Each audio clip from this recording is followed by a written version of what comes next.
Tu sais pas combien Hachem il a confiance en toi. T'es pas conscient de tes forces. Combien il t'aime et combien il te respecte. En Égypte, il avait peur pour toi. On a atteint Rabotai là-bas, seulement 49 ports d'impureté. On serait resté encore un seul instant là-bas. On aurait été esclaves toute notre vie. C'est pour ça qu'on est vite sorti. Mais aujourd'hui, il a confiance en nous. On a atteint Rabotai, la 50e porte d'impureté.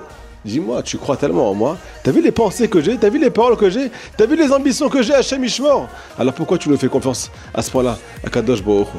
Rabotai secours et l'épaule, la guérison complète, les bonnes nouvelles, les magnifiques nouvelles pour Martine, Maïssa, Chava, Bat, Miriam. Amen, Kein Yiratson. Les amis, le Hachem Akadosh répond quelque chose de magnifique. En Égypte, ils n'avaient pas la Torah. Aujourd'hui, Akadosh Baruch Hu a donné au Ham Israël un élixir de vie.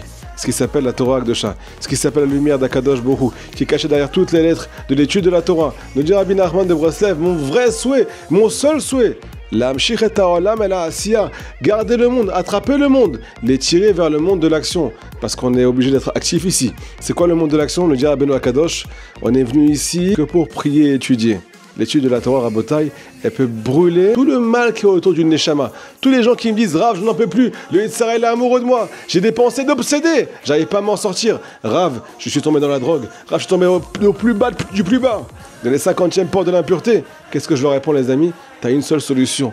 Toi, si t'es tombé au plus bas, si vraiment tu veux t'en sortir, c'est réserver un temps fixe tous les jours à l'étude de la Torah. Me dit Rabbi Nachman en Sichot Haran, quelque chose de magnifique, les amis. Si un juif est assidu tous les jours de sa vie et qu'il a ce qu'on appelle des moments d'étude, il va étudier un petit peu la halakha. 15 minutes sur la paracha, 15 minutes sur la halakha, 15 minutes sur le Zohar Kadosh, il va lire du Zohar.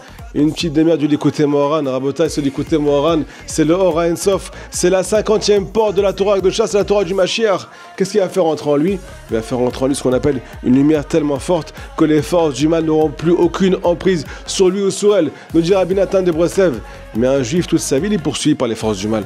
Toute sa vie, jusqu'à qu'il crève Rabotai. Qu'est-ce qui fait qu'il sera nettoyé et que ce qu'on appelle toute l'amertume et tout ce qu'on appelle les mauvaises odeurs qui sont autour de lui vont se séparer de lui? C'est avec ce qu'on appelle le karcher. Le karcher, c'est la Torah. C'est elle qui purifie le cœur d'un juif. Nous dit Rabbeinu Akadosh dans l'Ikutei Moharan, même le roi d'Israël, il avait l'obligation d'avoir un Sefer Torah sur lui. C'est avec lui qu'il partait en guerre. Tu veux faire la guerre contre les Yitzhara, t'as aucune solution à part avoir un temps d'étude fixe chaque jour pour étudier la Torah. Rabotai, si Hachem avait peur pour nous en Égypte, seulement 49 degrés d'impureté, c'est parce qu'on n'avait pas la Torah. Mais aujourd'hui, on a la Torah du Mashiach, on a la Torah de Rabbeinu Akadosh, du Baal Shem Tov, on a Rabotai, ce qu'on appelle la Gemara, on a la Halacha. C'est ça qui remplit la tête d'un juif, c'est ça qui met le plomb dans la tête d'un juif, dans le cœur d'un juif. On finit sur les paroles du Rambam. Un cœur qui est vide de pensées, d'attachement. L'étude de la Torah est remplie de pensées impures, remplie de mauvaises pensées, de mauvaises ambitions. Les amis, une seule solution, se donner corps et âme à l'étude de la Torah. Aujourd'hui, Tiferet, Sheba Chesed. Tiferet, c'est la Torah. Chesed, c'est la bonté. On doit non seulement étudier, mais aussi donner une Torah de bonté. Enseigner la Torah. Tu étudies comme ça, à condition que de tout répéter à ta famille, à ta femme, tes enfants, à ton entourage. Tu vas non seulement être rempli, mais remplir les autres. Et Mashiach va arriver grâce à toi. Magnifique journée.